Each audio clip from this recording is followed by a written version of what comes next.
اس نے دیکھا کہ پانی کی پیاس کی گرمی کی شدت کی وجہ سے کئی حاجی بے ہوش ہو گئے، تو اس نے دل میں یہ نیت کی میں اپنے ملک میں جا کے اپنے ملک سے یہاں تک میٹھے پانی کی نہر کھدواؤں۔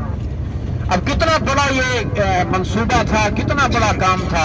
وہ اپنے ملک عراق گئی، اپنے شوہر خلیفہ وقت ہارون رشید سے میٹنگ کی کہ میں رب سے وعدہ کر کے آؤں گی میں نہر کھدواؤں۔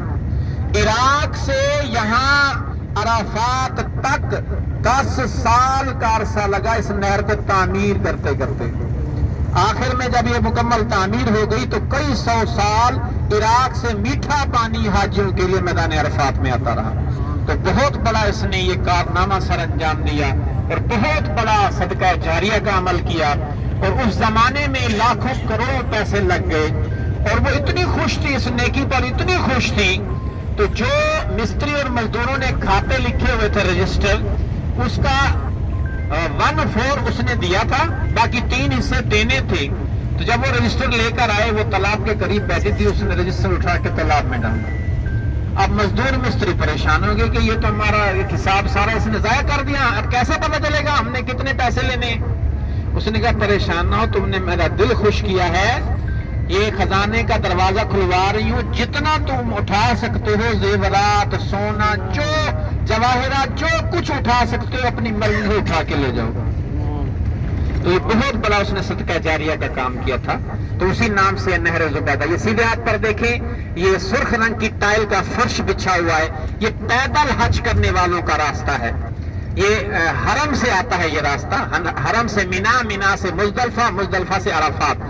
پیدل جو حج کرتے ہیں اسی راستے پر چل کر جاتے ہیں، اسی راستے پر چل کر آتے ہیں۔ راستے میں جگہ جگہ وضو خانے بنے ہوئے ہیں اور پینے کا ٹھنڈے پانی کا بھی انتظام ہے جگہ جگہ۔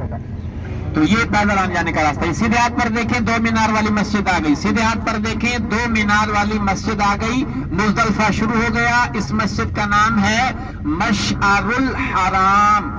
یہ دیکھیں باہر گیٹ کے اوپر بورڈ لگا ہوا، بورڈ پہ لکھا ہوا ہے مسجد مشعر الحرام۔ اس مسجد کا ذکر قرآن میں آیا۔ یہاں پر 9 ذی الحجہ کو حاجی لوگ میدان عرفات سے جب ادھر آتے ہیں شام کو، رات کو یہاں پر آ کر 2 نمازیں اکٹھی پڑھنی ہوتی ہیں، مغرب اور عشاء۔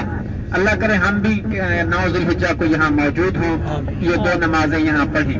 تو ساری رات کھلے آسمان کے نیچے یہاں رہنا ہوتا ہے۔ صبح فجر کی نماز پڑھ کے یہاں سے کنکریاں اٹھا کے شیطان کو کنکریاں مارنے کے لیے جاتے ہیں۔ آپ الٹے ہاتھ پر دیکھیں، آپ کو بجری نظر آئے گی۔ یہاں حج کے موقع پر یہاں ٹرک گرائے جاتے ہیں، الٹے ہاتھ پر آپ کو بجری کچھ نظر آئے گی۔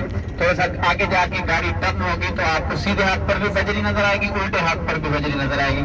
یہاں سے حاجی لوگ 9 ذی الحجہ کو جب گزرتے ہیں، شاپر میں یا پانی کی جو چھوٹی بوتل ہوتی ہے جب یہ خالی ہوتی ہے تو اس میں یہ بجری وغیرہ کنکریاں بھر لیتے ہیں، آگے جا کر شیطان کو 3 دن مارنی ہوتی ہے۔ تو یہ مزدلفہ ہے، آگے مینا ہے ساتھ ہی جہاں پر خیمے ہی خیمے لگے ہوتے ہیں، اور مینا میں 4 سے 5 دن حاجیوں نے رہ کر مناسک حج ادا کرنے ہوتے ہیں۔ تو مینا مزدلفہ سے مینا جاتے ہوئے اس کی مینا شروع ہونے کی علامت یہ ہے جب آپ کو خیمے نظر آ جائیں، آپ سمجھ جائیں مینا شروع ہو گیا۔